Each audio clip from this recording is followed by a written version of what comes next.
Good afternoon, ladies and gentlemen. Welcome to another episode of the Daily Friend Wrap. I'm your host, Nicholas Lorimer, today joined by Makone Maja. Today we're going to be looking into some trouble with the EFF and the State of the Nation address, the IMF and its growth forecast for South Africa, and COPs and why South Africa doesn't trust them. So let's start with our first story. Last year we covered Parliament handing down a short but still meaningful suspension to a number of senior members of the EFF, which included MP Ndlozi, MP Malema, and MP Floyd Shavambu, for their conduct in disrupting the State of the Nation address in 2023 when they attempted to storm the stage while President Ramaphosa was speaking. Well, as a result of the suspension and the fact that it took so long to sort of decide on, their suspension now goes over the opening of Parliament and the State of the Nation address, which means that this year, according to Parliament, the senior leadership of the EFF will not be able to attend. They were very unhappy about this, of course, and they took it to court. However, the Western Cape High Court has struck off the roll the EFF's urgent application to force Parliament to allow the EFF leadership to attend the SONA, and also hit them with a cost order on Tuesday.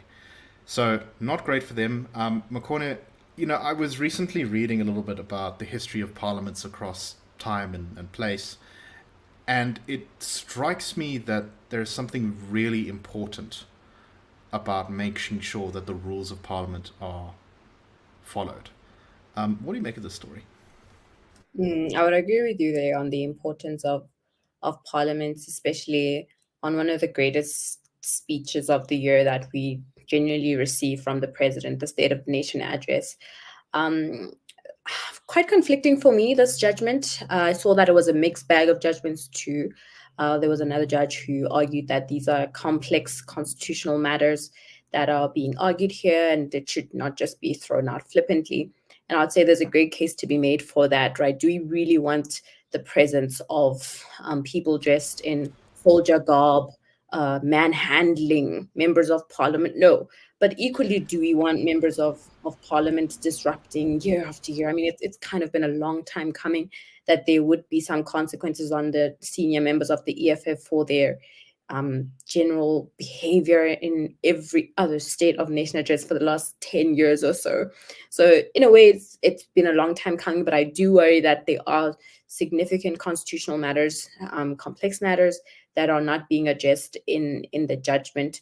But I also, Nick, do you think that this will actually curb and stop the disruptions by the EFF just because the three very senior members of Parliament of the EFF will be expelled, or do you not think this will, if anything, exacerbate the disturbances from the rest of the EFF caucus?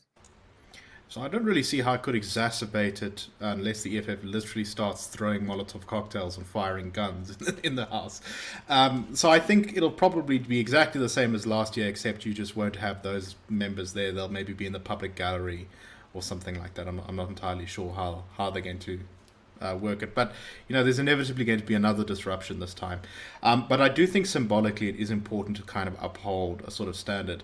I agree with you completely that when you start excluding MPs from things, it can be abused.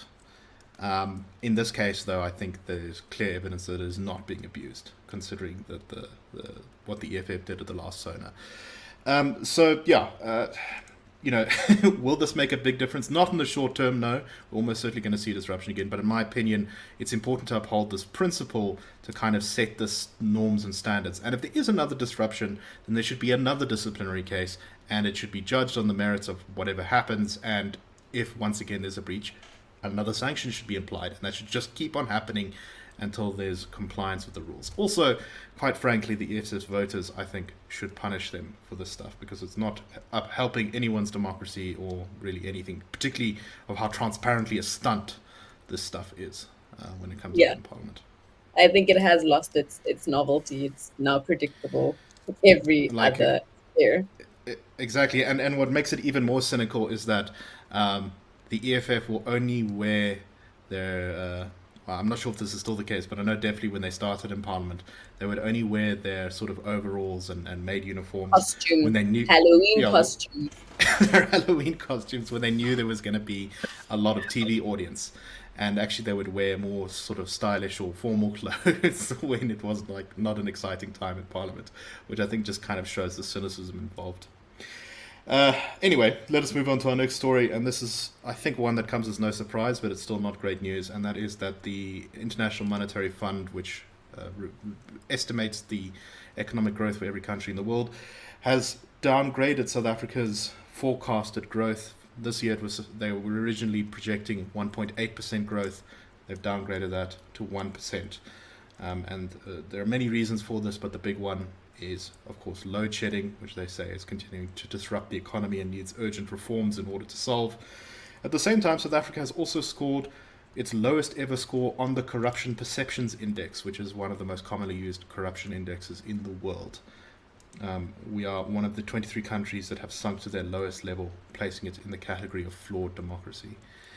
Makone, what do you make of the IMF's call here? I always wonder when the IMF or other rating agencies like Moody's or S&P put out their ratings, what sort of conjecture, like the conjecture goes on in my mind of what sort of response we will get from the ANC. And I think I may be speculating here, but that this will be spun as like, how they've been anticipating that there'll be backlash from the West over this whole Israel-Palestine conflict. I think this will this will definitely be one of the weapons in the ANC's arsenal for dismissing the very genuine and sincere concerns of the IMF. What genuine moves have been made toward prosecuting people who have been implicated in state capture? I mean, there's two big failed cases, and that would be the failure to extradite the Guptas and the Makone case, which just did not hold up in court. Other than that, there's really been no concerted effort at even getting us off the grey list, right? If anything, you've actually seen us go further and further, deepening our grey on the 50 shades of grey spectrum, just deepening our stripes as being more grey, being more implicated in things that would continue to place us on that grey list. I'm not surprised. I do think, as I said to you before the show, that the downgrading out of the category of democratic to flawed democracy and this particular low score is about 10 years too late. This stuff has been going on, but you so rightly pointed out that this is generally surveying experts and other people in the country, important people probably in the financial sector in the country.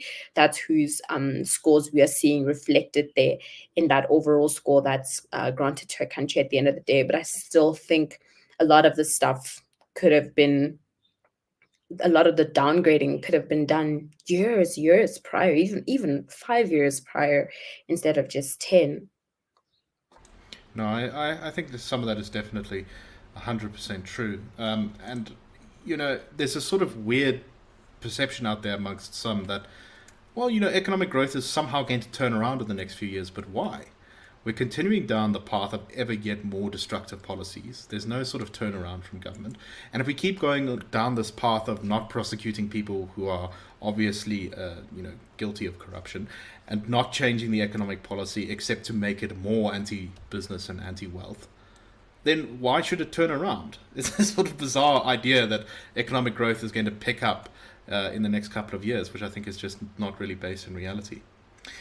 Okay, let us go on to our last story for today. And this is kind of depressing for how common this story is. So the police on Tuesday arrested 3 men for impersonating police officers in Ekurhuleni, who will face charges of impersonating a police officer and unlawful possession of firearms. Members of the Brackendown police were patrolling along the R59 on Tuesday when they noticed a suspicious-looking BMW with blue lights on it. The vehicle was stopped and the 3 occupants were found in possession of 6 firearms that included an AK-47 rifle and a shotgun. Apparently the vehicle was even a rental vehicle, which is, the gall of that, of getting a rental vehicle and then using that to try and, commit crimes with. But This is not an unusual story. There have been numerous stories of the so-called blue light gangs, people who impersonate police. In fact, it's gotten to the point now where, sometimes the police have even said that people driving along the road, if they see a car with lights, with sort of blue lights that isn't obviously a police vehicle following them, and they're unsure, then they should drive to the nearest police station. It's no wonder that South Africans don't trust the cops. People have also started using these blue lights as a sort of personal security measure to, I guess, gain access, undisturbed access to the highways. But yeah, it's really concerning. Like you said, there's a lot of distrust for the police generally in South Africa, and this is the one exception, I would say, where it's not warranted, where it's not by their own doing. And it truly is a frightening matter to think of being followed by somebody you perceive as as an honest citizen to be the police, only to get the shock of your life. And you actually see in the article that those guns are laid out. I believe the guns that are displayed in the article are to be the ones that were found when these people were apprehended. But you see how heavily armed these men are. It makes you wonder what notorious activities they were up to, apart from just the blue lights, but up to and including the possession of those firearms themselves. But yeah, truly a case of brazen lawlessness, which we're seeing become more and more brazen as just rife lawlessness continues. Exactly, and one of the reasons I think why people are intimidated by these things, and why, as you say, people are just abusing them to get access on highways and things, is that our government at senior levels, government officials abuse blue light convoys all the time True. to drive recklessly on our roads. Anyway, that's all the time we have for today. We hope you found the show interesting. We will be back tomorrow with the Daily Friend wrap. That's a wrap.